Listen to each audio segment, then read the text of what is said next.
নমস্কার বন্ধুরা, আজকে আবারও একটা নতুন ভিডিও নিয়ে চলে এসেছি। পুজো স্পেশাল ভিডিও বাসন্তী পোলাও আর চিকেন কষা। চিকেন কষাটা আজকের কিন্তু আমাদের গাছের পাকা লঙ্কা দিয়ে করব।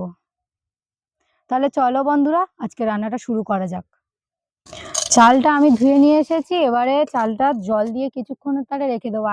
আজকের আমি দেরাদুন চালের পোলাও বানিয়ে দেখাবো। এটা কিন্তু গোবিন্দভোগ চাল দিয়েও তৈরি করে। এটা এবার আধা ঘন্টার জন্য চাপা দিয়ে রেখে দেবো। জল দিলাম, জল দিয়ে রেখে দেবো।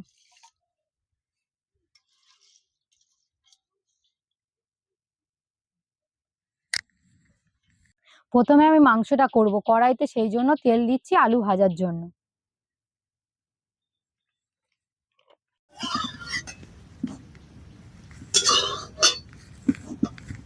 মাংসর জন্য আমি এরকম মিডিয়াম সাইজের আলু কেটে নিয়েছি। মাংস তৈরির জন্য কি কি মশলা লাগছে এখানে দেখি। টমেটো, আদা বাটা, রসুন আর সেই পাকা লঙ্কা বাটা, চিনি, একটু হলুদ, লবণ, ধনের গুঁড়ো, জিরের গুঁড়ো, কাশ্মীরি রেড চিলি পাউডার, পেঁয়াজ। তেল গরম হয়ে গেছে, এর মধ্যে আলুগুলো দিয়ে দিচ্ছি।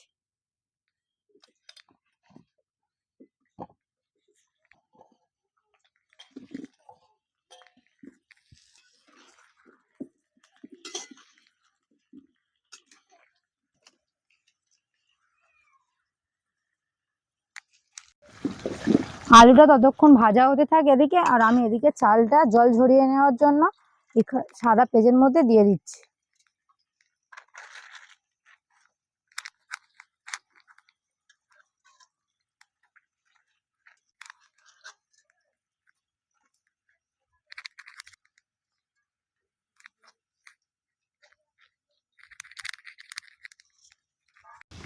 চালটা আমি এরকম ভাবে এবার রেখে দেবো অনেকক্ষণ। আলুর মধ্যে এবার হলুদ দিয়ে দিচ্ছি, অল্প লবণ দিয়ে দিলাম।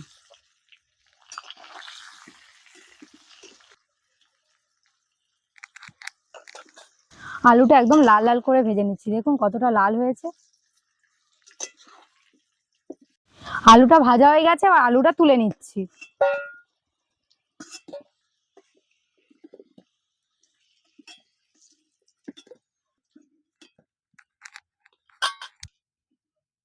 তেলের মধ্যে উপর থেকে চিনি দিয়ে দিচ্ছি, কারণ কালারটা খুব সুন্দর আসবে।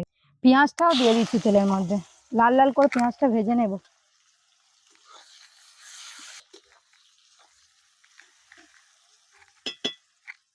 এর মধ্যে সেই পাকা লঙ্কা আর রসুন বাটাটা দিয়ে দিচ্ছি, দিয়ে মশলাটা কষাতে হবে।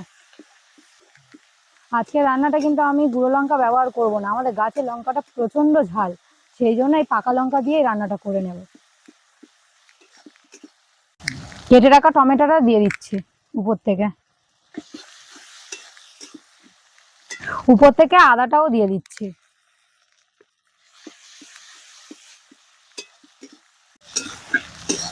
পোলাওর সাথে কষা মাংস, যে কষা মাংসটা আলু তো অনেকে পছন্দ করে না, আমি আলু পছন্দ করি বলে আলুটা তরকারিতে দিয়েছি। মশলার কাঁচা গন্ধ চলে গেছে, এবার এর মধ্যে মাংসটা দিয়ে দিচ্ছি।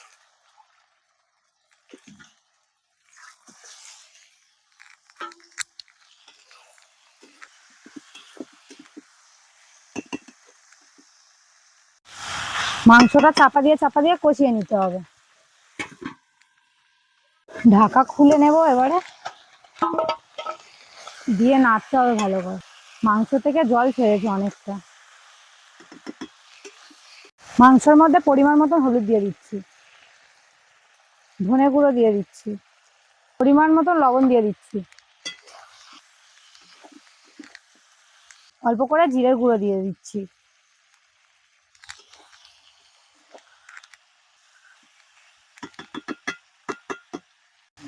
মাংসতে তেল ছেড়ে দিয়েছে, আর এর মধ্যে আলুটা দিয়ে দিচ্ছি।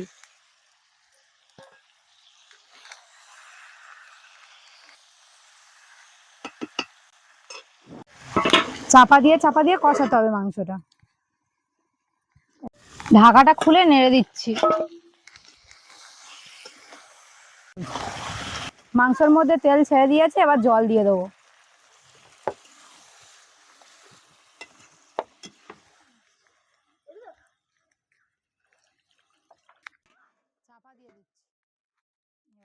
পুজো স্পেশাল রান্নাবান্না কিন্তু ভিলেজ টেস্ট উইথ কবিতা রান্নাঘরে শুরু হয়ে গেছে।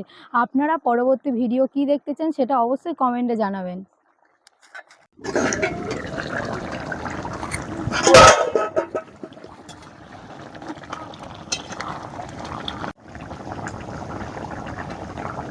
মাঝে মাঝে ঢাকনা খুলে তরকারিটা নেড়ে দিচ্ছি। আলুটা দেখুন একদম সিদ্ধ হয়ে গেছে। রান্নাটা কিন্তু আমার হয়ে এসেছে প্রায়। উপর থেকে গরম মশলার গুঁড়ো দিয়ে দিচ্ছি।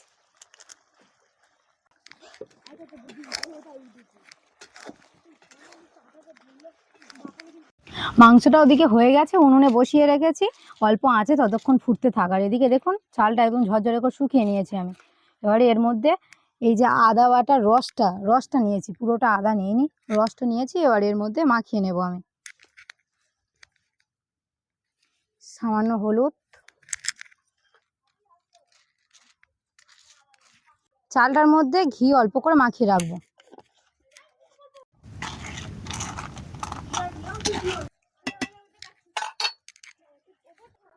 এবার কিন্তু মাংসটা লাভিয়ে নিচ্ছি। মাংসটা কিন্তু হয়ে গেছে, মাংসটার কালার দেখুন কত সুন্দর এসেছে। আমি মাংসটা ঝোল করিনি, একটু গ্রেভি গ্রেভি রেখেছি। তেল দিয়ে দিচ্ছি। ওদিকে তো মাংস কষা হয়ে গেছে, এবার পোলাওটা তৈরির জন্য তেল দিয়ে দিচ্ছি। ওই তেলের মধ্যে চালটা দিয়ে দিচ্ছি।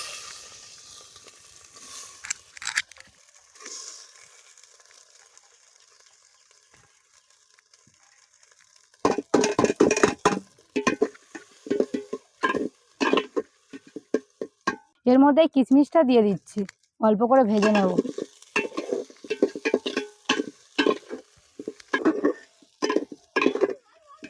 পোলাও বানাতে কিন্তু খুব কম উপকরণ লাগে, বাড়িতে থাকা জিনিসপত্র দিয়েই পোলাও বানানো যায়। এই বাটির 1 বাটি চাল নিয়েছিলাম, চালের থেকে ডবল জল দিতে হবে।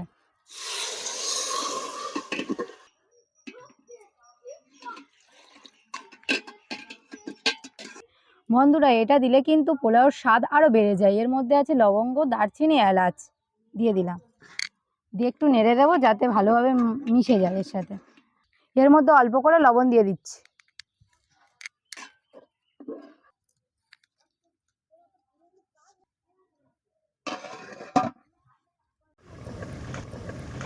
উপর থেকে অল্প করে চিনি দিয়ে দিচ্ছি।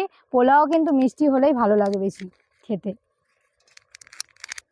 মাঝখানে ঢাকা খুলে খুলে নেড়ে দিচ্ছি।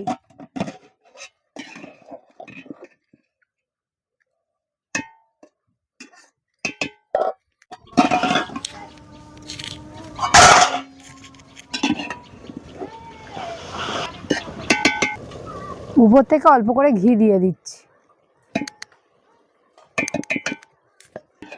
ভাতটা কিন্তু আমি বেশি নাড়বো না, ভাত বেশি নাড়লে ভেঙে যাবে। অল্প আলতো হাতে করে নেড়ে দিতে হবে। পোলাওটা হয়ে গেছে, এবার লাভিয়ে নিচ্ছি। একদম ঝরঝরে কিন্তু হয়েছে পোলাওটা।